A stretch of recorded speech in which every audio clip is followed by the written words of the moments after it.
Welcome to the Afghanistan Project podcast. I'm your host, Beth Bailey, and today I'm very honored to bring back Ambassador Ashraf Haidari, the founder and president of Displaced International and a former refugee who is now a U.S. citizen.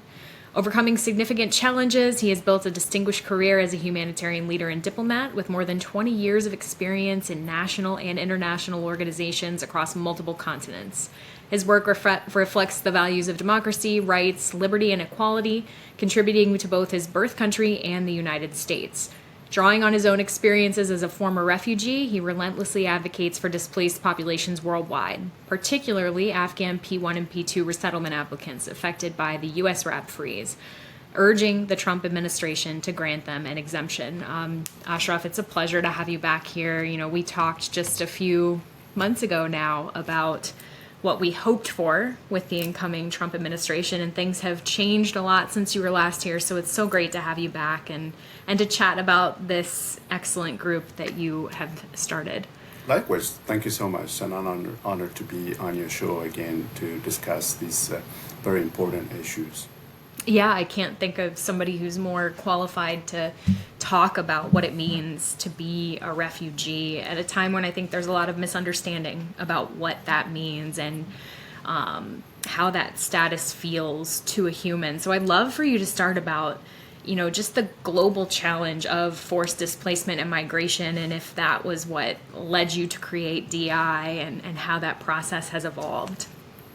Well, I talk to the American people and the world as a former internally displaced person, refugee, and then later as an asylum seeker here in the U.S.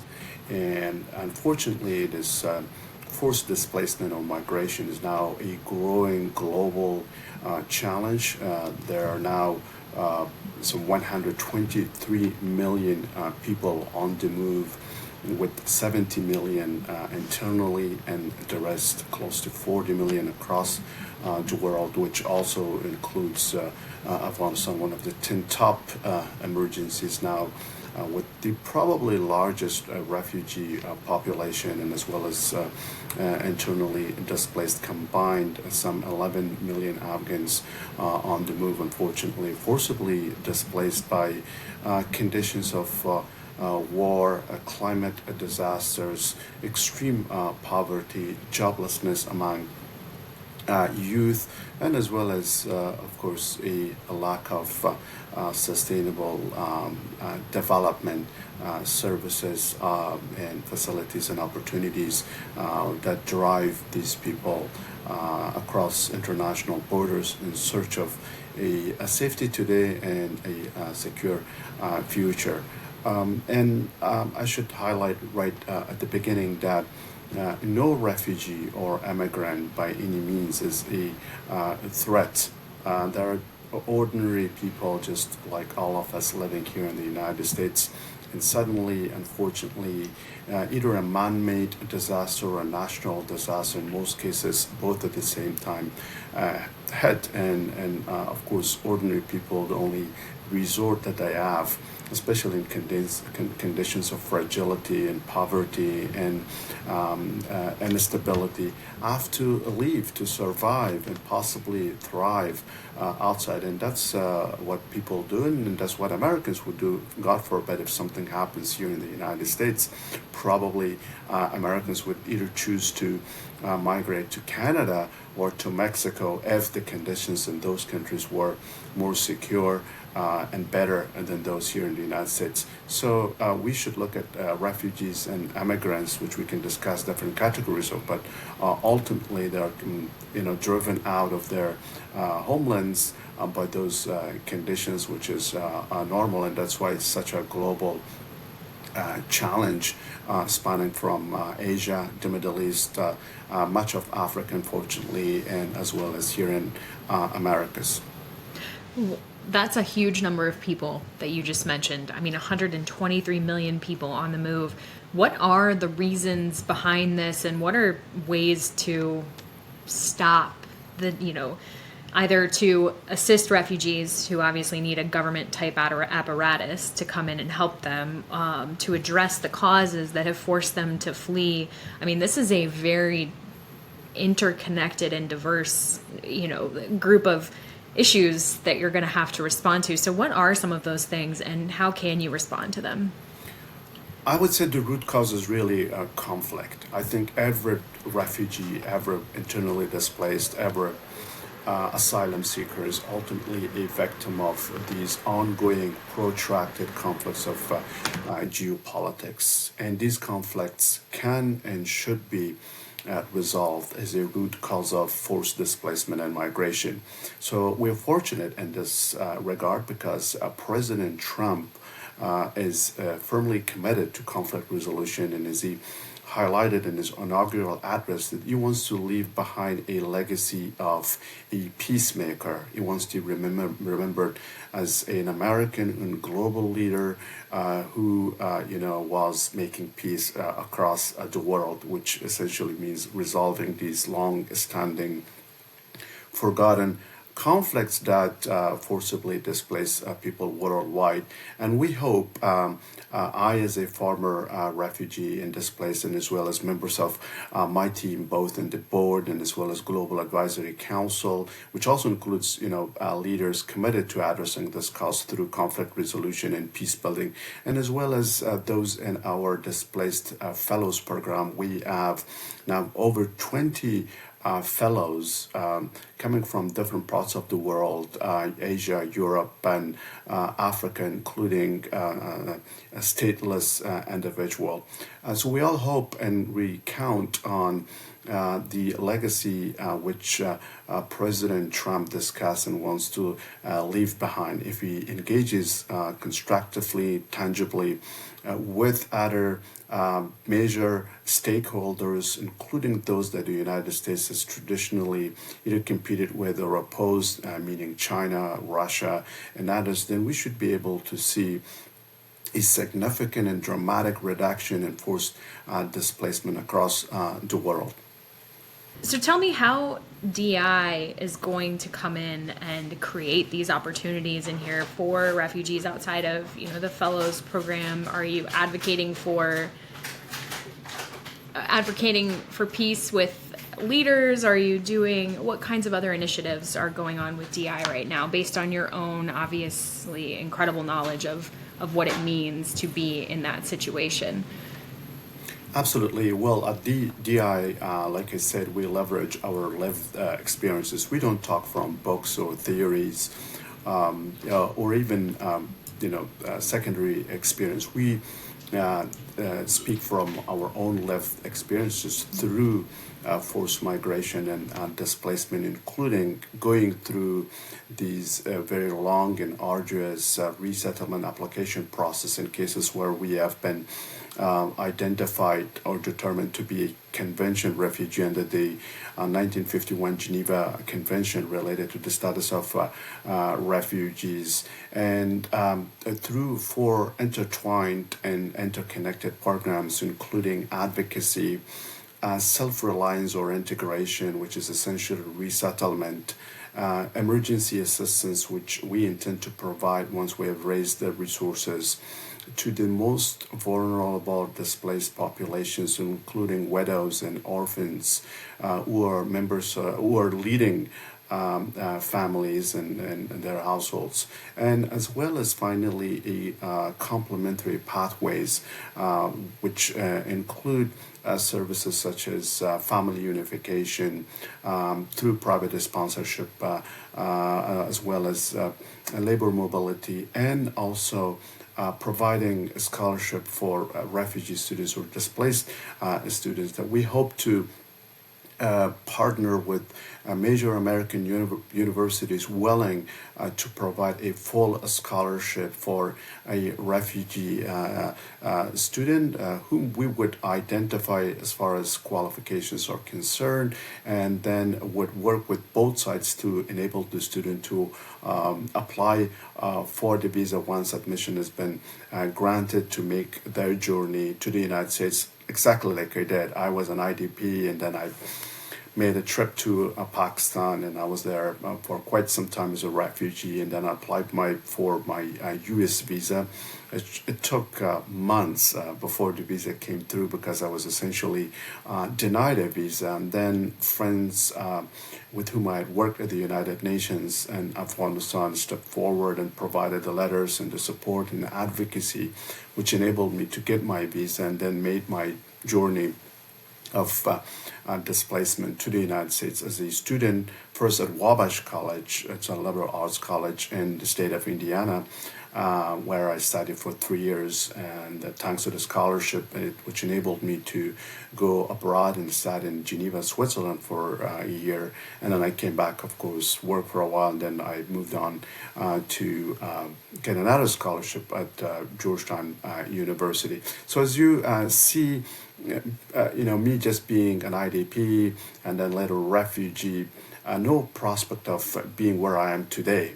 An ambassador now, having launched this, global initiative, that if universities partner with us and just simply provide a scholarship, then that would change the life of a displaced and refugee student, later becoming a goodwill ambassador for the United States, its values and interests. So there's much, I think, that can be achieved through our intertwined programs, which I named. But right now we are focusing on relentless advocacy for the displaced populations worldwide through our flagship publication, Displaced Voices, which basically is a platform for the displaced from around the world to write opinions, feature stories, research reports, emergency updates, which we, of course, create, but we also talk to them so that we get first-hand account of what's going on the ground to include their input and then publish it. As opposed to these occasional reports which some advocacy groups here in the United States publish. They tend to be long and difficult in most cases, time-consuming, which people don't read much. But ours is much shorter, to the point, and it draws on the current experience of the displaced worldwide. And these days we have been advocating, hopefully, for the freeze or the ban to be removed on the P1, P2 resettlement applicants from Afghanistan under the recent USRAP executive order. Before we move on, Ashraf, I wanted to ask you, what was it that had you become an IDP in the first place? What was the thing that started this whole experience for you? And then I'd love for you to talk too about what it means to be a refugee. When I started covering, the reason why is that when I started covering this, I had no understanding, really. There was no one in my family who had recently been a refugee. I expected that these processes that were started in Afghanistan with P1, P2, right after the withdrawal, were going to move fast. We're going to go 12 to 18 months like expected. But the more I've talked to people who have been refugees, it is a long process. It is not an easy process. It's a process where you may not be able to work. You may not be able to get education. Your life kind of stagnates for a period. And so I'd love for you to talk about that, where, how did you get to that point as an IDP? And then what was your life like when your status was as a refugee? Well, it was a very difficult period in late 1980s and early 1990s. This was when the Soviet forces had withdrawn from Afghanistan, and the 7 Mujahideen factions based in Pakistan were mostly divided and supported by not only Pakistan but also other countries in the region and outside. And so as they were trying to capture Afghanistan and topple the communist-backed regime, they started shelling these blind rockets on Kabul city, and we were residents of Kabul, and I was going to a secondary school at the time, and we, of course, counting up to 400 to 500 blind rockets rained on Kabul, and discriminately hitting civilian targets, including schools or very crowded parts of the city, or bus stops where scores of people, unfortunately, were killed and wounded. And so, followed by then factional infighting among the seven Mujahideen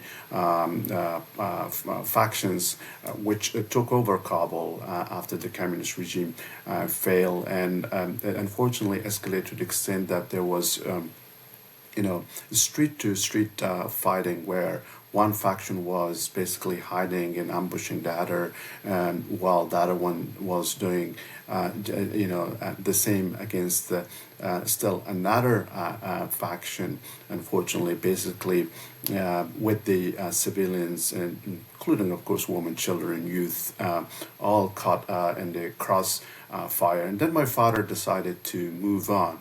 So he was faced with a very difficult choice, whether to flee to Pakistan or Iran, or to then, escape to a more relatively safe province. And then, because he had worked in northern Afghanistan and the city of Mazar-Sharif, so he decided to move to Mazar, which we did. So initially we stayed at an IDP camp, where unfortunately the conditions were deplorable. As far as security, crime, these IDP refugee camps are notorious, not just in Afghanistan, across the world. They're crowded, plastic tents, no services, no running water, sanitation doesn't exist. Assistance is minuscule, especially from UN agencies such as UNHCR and WFP. All they gave you is basically, a few kgs of edible oil, sugar, and some wheat flour, and somehow they hoped that you could, survive on that. So we stayed there for a while, and then because the situation was unfortunately so dire, that my father then managed to get out through his contacts and friends that he had in Mazar-e-Sharif. He ended up getting a job, and then my brother and I were quite young. We also started working on the street, and I started working as a vendor on the street, selling men's underwear.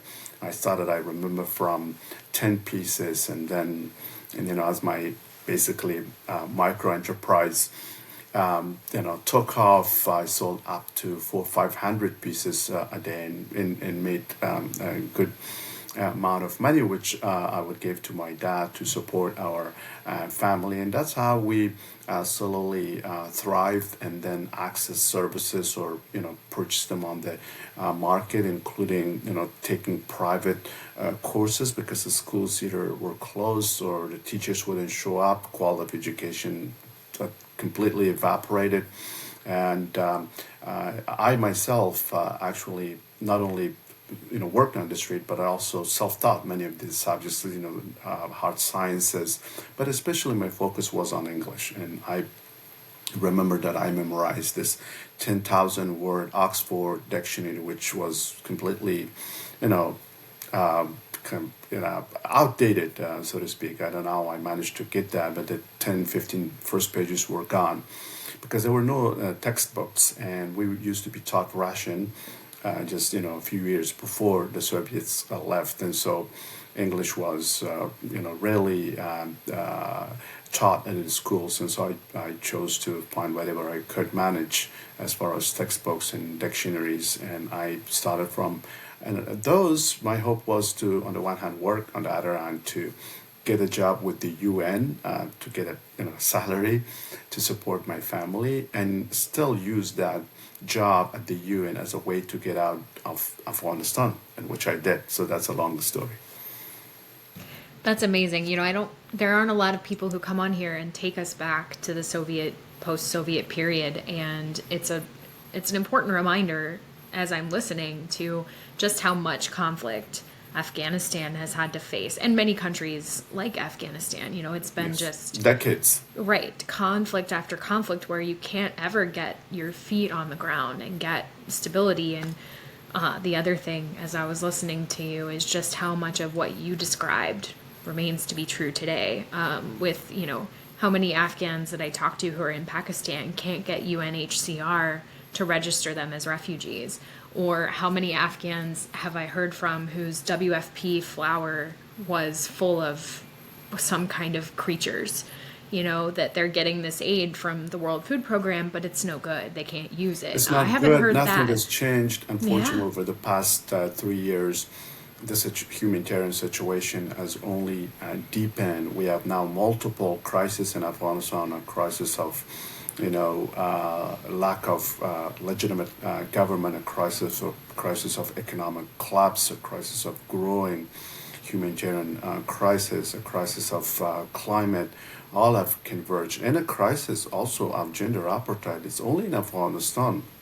Yes. Now, if you look at other emergencies, at least there is no gender apartheid. But in Afghanistan, on top of all the other challenges facing other crises, Afghanistan, unfortunately, also is confronting this gender apartheid, which pretty much means imprisoning women and burying women and female children alive because they really have no access to any basic human rights and associated socioeconomic facilities and opportunities.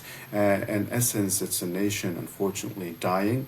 Those who have the means have to leave, and that's why I want this administration to hear us, and as well as the American people, that the Afghan people really have no choice but to flee either to Pakistan and Iran, and then from there their hope is to get to Turkey, as close to Europe, and then to North America.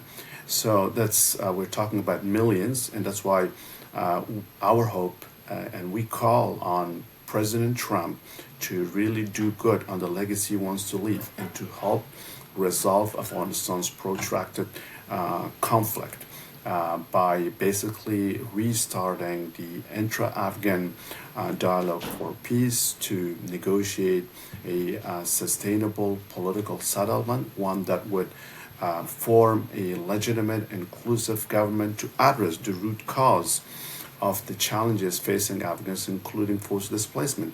On the one hand, on the other hand, to make an exemption on the cases of P1, P2, and SIV, so that those who have been vetted and are waiting for the last leg of their forced displacement journey in Pakistan, Turkey, Qatar, and elsewhere, to finally make it here in the United States. And I can assure this administration and the American people that just like me and other members of my team, that we will make it, and we will make it quickly. We will by no means be a burden on the American taxpayers' support or any public welfare programs, which really don't exist here in the U.S. Even in the best circumstances, you might get up to 6 months of initial support, on which a lot of Afghans don't count, simply because they're hardworking. Many of them speak English. In other cases, they have relatives and friends who've made it here through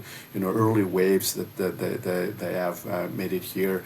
People like us, and that they're in touch with, and we guide them through. We help them stand on their own, and now we have established Displaced International, not only helping resettled Afghans, but other resettled groups who have been admitted to the United States legally under United States treaty obligations, including the 1951 Convention, as well as regional agreements, and as well as the United States Constitution, and a range of legislative measures dating back to the 50s, 60s, 70s, including the one signed by President Carter, and as well as those by President Reagan. We recall from the farewell address of President Reagan, he said that we should not close the United States doors for new Americans. If we do so, the United States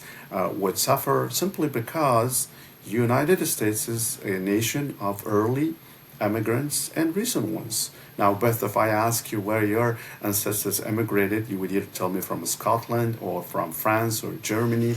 Much like, the grandfather and father of President Trump migrated to the United States from Germany. The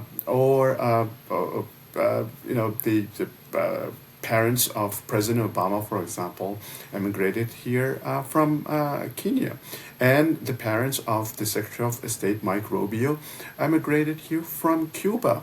And Secretary of State, Mike Rubio, is a strong advocate for legal immigrants.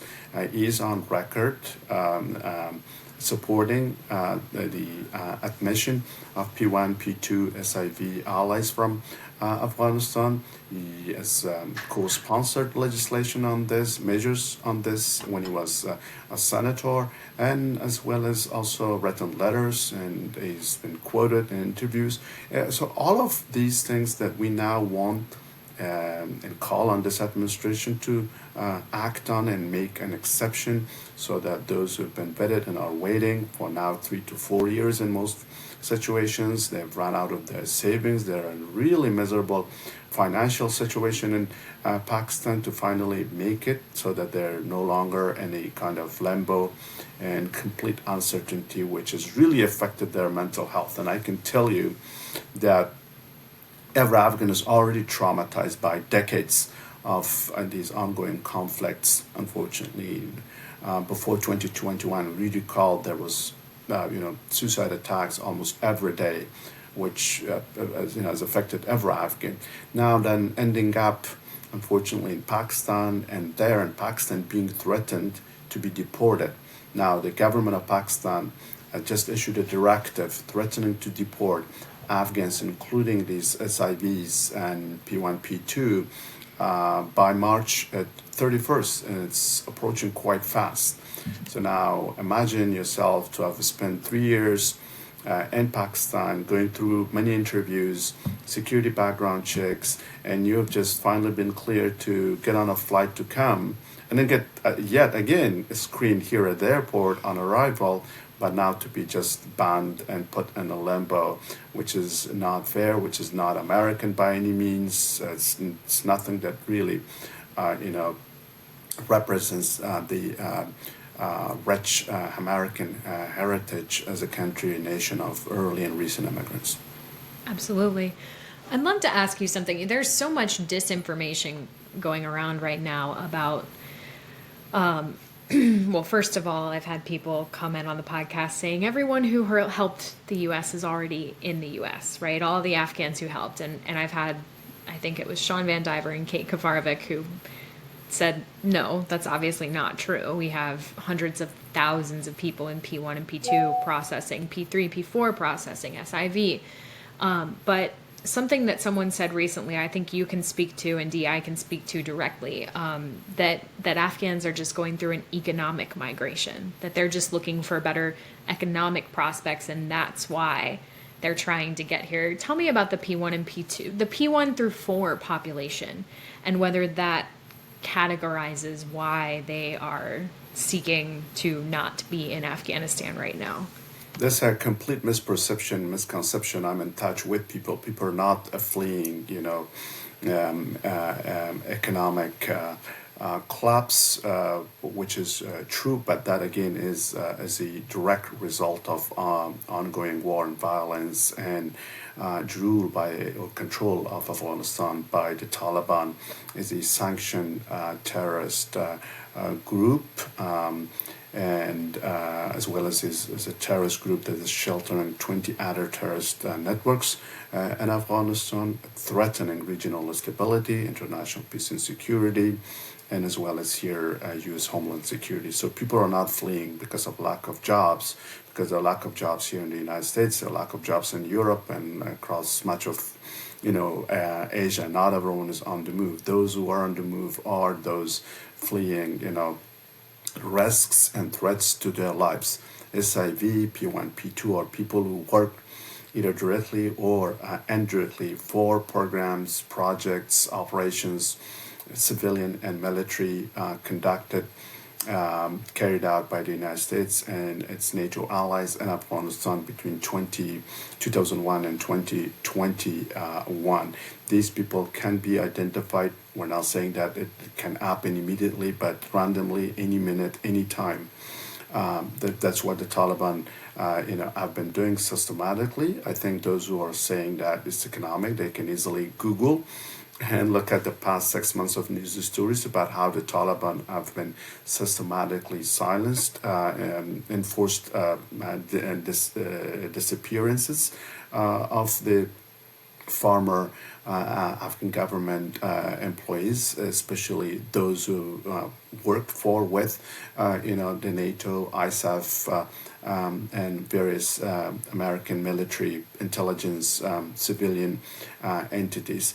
So most recently, the Taliban just banned basically any political discussion in the press. If that's how far they can go, certainly anyone who's worked with NATO, US is a potential target. It's just a matter of time, and so that's why most of those people have preferred to go to these, first, second countries of asylum and process their resettlement applications. So that's not true. Economic issues, which human insecurity is always a problem of this, because why would any economy collapse? It collapses when there's a state failure. State failure results because of these conflicts.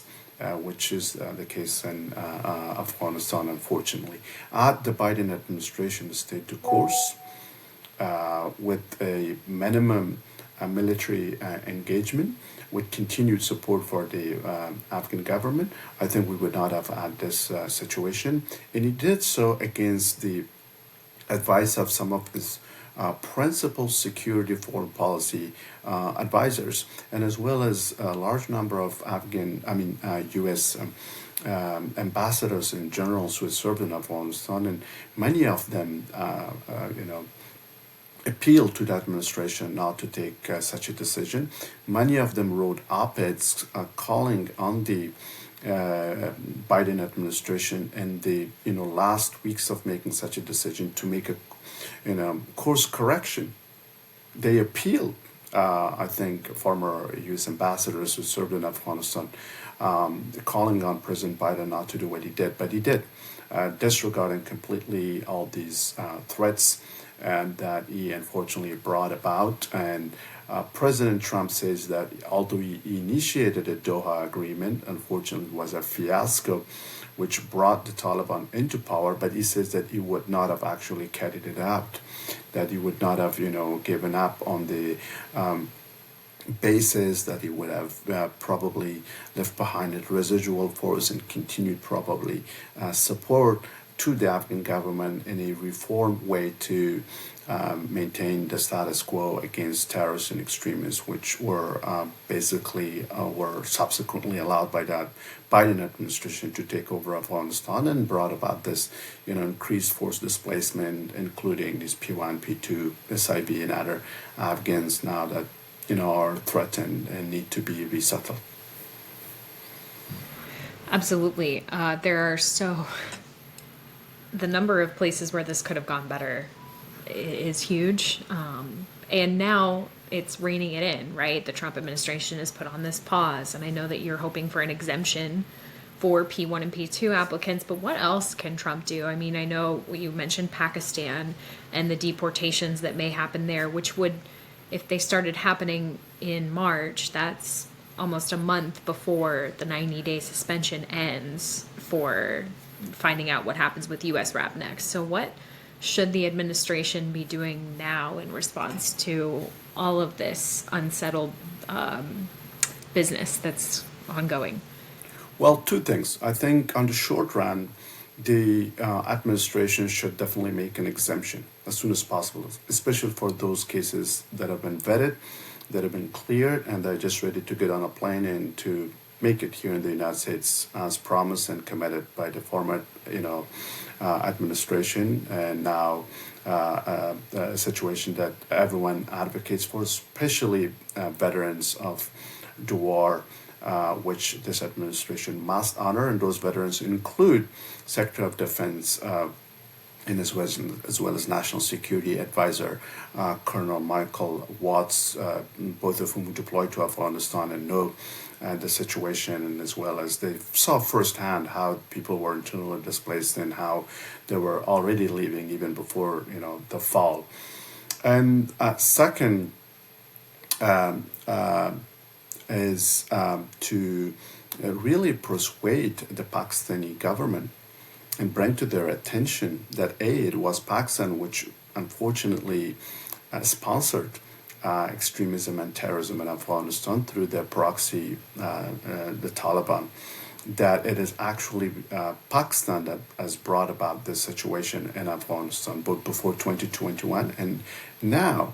Afghans just did not flee their homeland for the sake of doing so.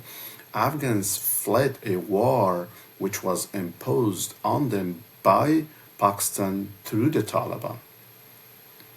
So Pakistan shouldn't forget, and Pakistan should be told, as I just stated, and should be first requested, encouraged, if not then pressured and persuaded to halt these forcible deportations and repatriation of all Afghans, including P1, P2, and the rest.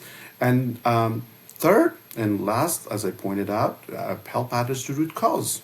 If the United States doesn't want any, refugees or immigrants, then help address the root causes. And the root cause in case of Afghanistan is this ongoing stalemate with the Taliban and power, unfortunately, persecuting, torturing, disappearing, and as well as forcibly displacing Afghans. And if this is resolved through, as I said, resumption of this intra-Afghan dialogue for a sustainable political outcome that ensures sustainable peace, then I think that the U.S., this administration and future administrations of both parties wouldn't have to worry about at least one major source of migration and displacement. And if they do the same across much of the rest of the world, then you would probably have maybe 1 or 2 million or so displaced here and there, but much of it would disappear. So in case of Afghanistan, again, our appeal to this administration is to let P1 and P2 go on their trip to the United States and then find safety and security. And I know the American people, vast majority of them embrace them. That's why they're very positive on the Afghan case, because they know a lot about Afghanistan, a lot more than other situations, simply because either the sons, daughters, served there, failed there, or through relatives and friends, they know more about the situation in Afghanistan. And as a result, as far as the taxpayers are concerned, there's no problem. Their representatives have no problem. There's a strong bipartisan support for this situation to be addressed. And then also, core national security leaders under Trump are also on board. And so with all of this, we hope to see an exemption to be made so that everyone will move on this issue. Well, that's incredible, and I hope that we can make those shifts, right, and that those things can get underway and some of this suffering can be alleviated. I wanted to give you the opportunity, Ashraf, if there's anything I haven't asked you or that you want to share with the audience, I'd love for you to share it and, have any concluding thoughts and words that you would like to share. I think I said that first, and I say it last again, that the displaced people are just ordinary people like American people. They're just leading their lives. Some are rich, some are poor, some have, opportunities, some don't. But they all live in peace. And suddenly, unfortunately, a war breaks out. None of their, fault or business, unfortunately, is often imposed on them thanks to geopolitics and, unfortunately, these geostrategic rivalries involving major stakeholders, including the United States and others in the West, that these wars break out and then displace people. And when displacement happens, unfortunately, large numbers of people initially take refuge in neighboring countries, and then from there because those countries are also not, in terms of human security, sustainable, so they try to make it to Europe or North America. And if we understand this and then really work through our representatives on the Hill to influence foreign policy in a way that helps resolve these conflicts, then of course we would then fundamentally address the root cause. But until that happens, we're all humans. We have to care for one another. We have to put ourselves in their shoes. You know, a young family with 3 children, no jobs, fighting is happening all around. So the only option that they have is to leave. That's what humans have done for millennia, move from place to place in search of basic safety and as well as human security, basically find something to eat and survive. And that's what the American people would do. Like I gave an example of, God forbid, if something happens here in the U.S., and that's what people normally do, just seek refuge wherever it is. Say if something happens in California, people will seek refuge in, maybe somewhere in Midwest or maybe down in the South or Northeast or elsewhere. If, God forbid, something happens across the country, then people would have to seek a refuge across the borders, either in Canada or Mexico. So that's what displaced populations across the world do. The ordinary people, their lives changed and they move on to continue living in peace and normalcy. And we as humans and a family of humans need to help one another. To the extent where certain members of the displaced populations have criminal records, we need to watch them. We need to, I think in most cases, improve the screening process, the vetting process. And I can assure you from my own experience that the United States has probably the strongest, the best, the most serious vetting process of any country on the face of the earth. There are multi-layers of screening, not just from criminal to security, but also to health. So, basically, the United States admits only people who are clean and clear and every way, and there should be no concern whatsoever about them. Illegal immigrants is another issue. Open borders, anyone coming across, another issue. People are getting on the place in ways they did by hundreds and thousands, plane loads, and that disruptive, unfortunately, withdrawal that happened, that's a different issue. But those who've been vetted, there should be no concern. And my hope is that the American people would, add their voice, advocacy voice, to get all the P1, P2, and others in that category, also from other countries as well, admitted to the U.S. Absolutely. I don't think I've ever told this story on the podcast, but I vividly recall the first time someone reached out to me, when I started writing post-withdrawal. I started getting a lot of Afghans sending me their paperwork, trying to get me to help them fix, they were having issues with their SIV or they weren't hearing back about P1, P2, and usually it would be paperwork. It would be a Tazkira for every member of the family in my inbox, very personal information. But then one man sent me pictures of his children, and they were pictures of his children before August of 2021. And they looked just like my children. They were, in beautiful, they were birthday photos.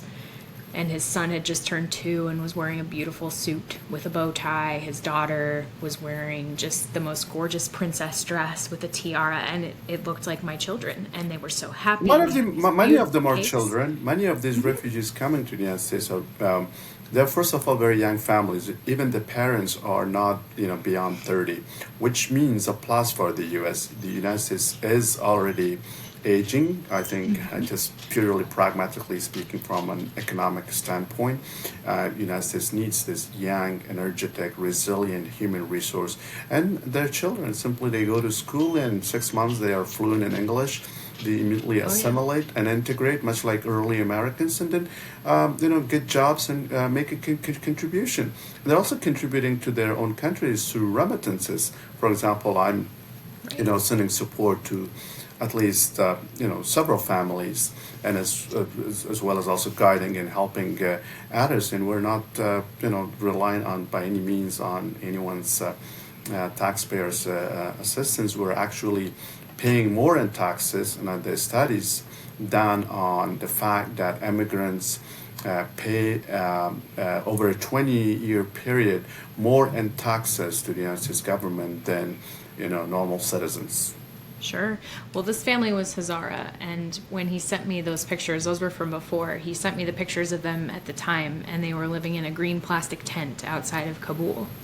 And the kids' clothes now were dingy and hand washed, and I realized it was kind of like what you said earlier, how quickly that happened to that family, how quickly they went from just a normal everyday life to living in completely Absolutely, and in most conditions. cases, these people were kind of a very good, decent, lower middle class life. Maybe a car or so, a good job. Wife was also working.